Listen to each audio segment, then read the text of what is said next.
Welcome back for another video. Final video ahead of the deadline, the experts. Let's get straight into it by looking at the most popular transfers the top all-time managers are making, captaincy this week, the experts team, and some final thoughts. Jason has moved further ahead top of the experts league with a score of 81 points, thanks in part to a Mikalenko auto sub for Gabriel. Sometimes you just need that luck going your way to break those highest ranks. He also had Jackson actually, with Roger subbing on for him. That moves him up to 1.4k overall. The average score in the league was 62 points, well done if you managed to beat them. Just under a half a roll on the transfer this week, 45%. 35% are making one transfer, 18% are making two, and then one's making 3 moves and one's making 4. There's actually 4 managers taking a -4 hit this week and one's taking a -8.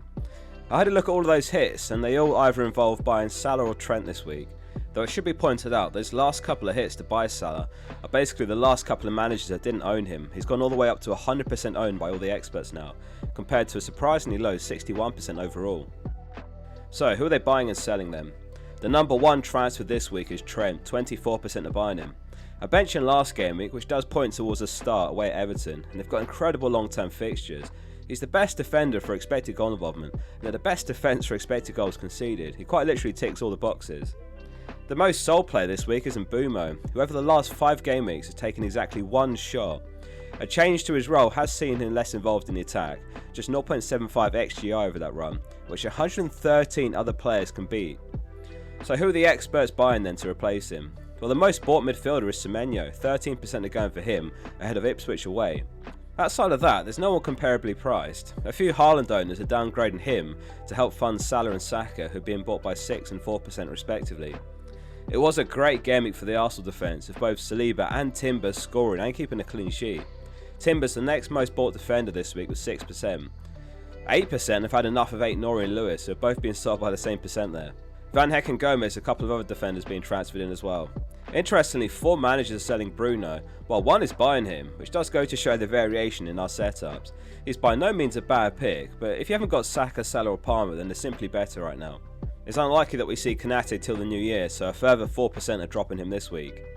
So back to Gomez then. He's a decent option for 4.8 mil, though his ceiling is almost certainly 6 points, as they're always scoring, and therefore other players favoured for bonus, and he almost never gets attacking returns. He's never scored in the league actually. Watkins is an interesting one, only 1 manager's buying him. Unbelievable value last season, he's a bit pricey for 9 mil now, and he's not playing 90 minutes as frequently, though he is on track for a 200 point season currently, and he's home to Southampton next. Could it be an opportunity for Emery to rotate though, like Maresca did last week against them? They should be able to get a win even if they don't start Watkins or Rodgers. There is a lot of minutes uncertainty surrounding this condensed schedule, plus teams will have one eye on European football next week. Aston Villa, Liverpool, Arsenal, City, Chelsea, Man United and Spurs all play next midweek before Gameweek 16 as well.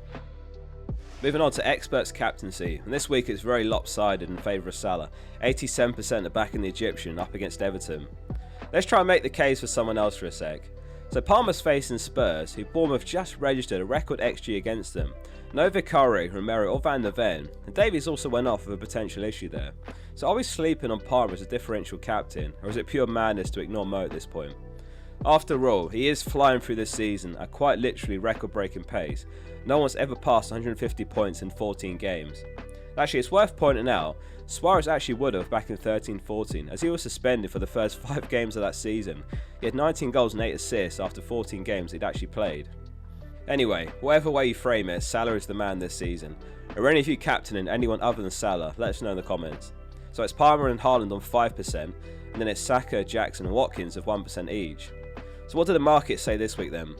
As far as pure goal scoring probabilities, Haaland and Watkins are joint top on 42%, and then Salah's just 2% behind them, and then Palmer's on 35.5% with Isak.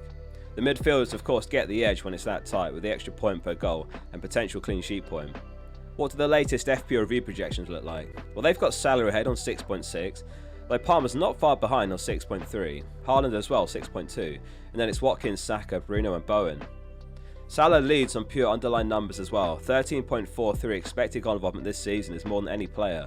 Haaland's on 13.01 and Palmer 11.37. Haaland's of course consisting almost entirely of XG. The thing with Salah is he creates chances as well, 26 created this season, 7 of those big chances for teammates. Overall, no one's created more chances than Saka with 38, Palmer's created 36. Moving on to the experts team for Gameweek 15, and before we look at it, if this video has been helpful, make sure you subscribe to catch this and other useful FPL content every game week. There's been a couple of changes to the team. This week it's Raya in goal. It's a 3-4-3 with Lewis, Trent and Gabriel at the back. In midfield it's Rodgers, Palmer, Saka and Salah, and up front João Pedro, Cunha and Jackson. So Mbeumo leaves the team for Semenyo and Hall leaves the team for Trent, just barely on ownership. It's an unbelievable team on paper this week. It's almost bench boostable to be honest. But I wouldn't recommend bench boosting this week if you were considering it. It's risky enough in a single game week, let alone in the busiest parts of the season. Rodgers versus Semenyo is a serious benching dilemma this week. If you've got both, who are you starting? Rodgers has got the better fixture home to Southampton, though Emery has sort of alluded to a possible rest at some point, name dropping Buendia as someone who can offer a rest for Rodgers. Is this the game it happens? Perhaps Semenyo is the more sensible pick for minutes. It's quite an expensive team. I checked the budget feasibility of this and I can just barely afford it myself, though I'm several players off this team. Chelsea's long-term fixtures are incredible, and they've registered more expected goals than anyone else now, so that double up with Jackson and Palmer looks really strong.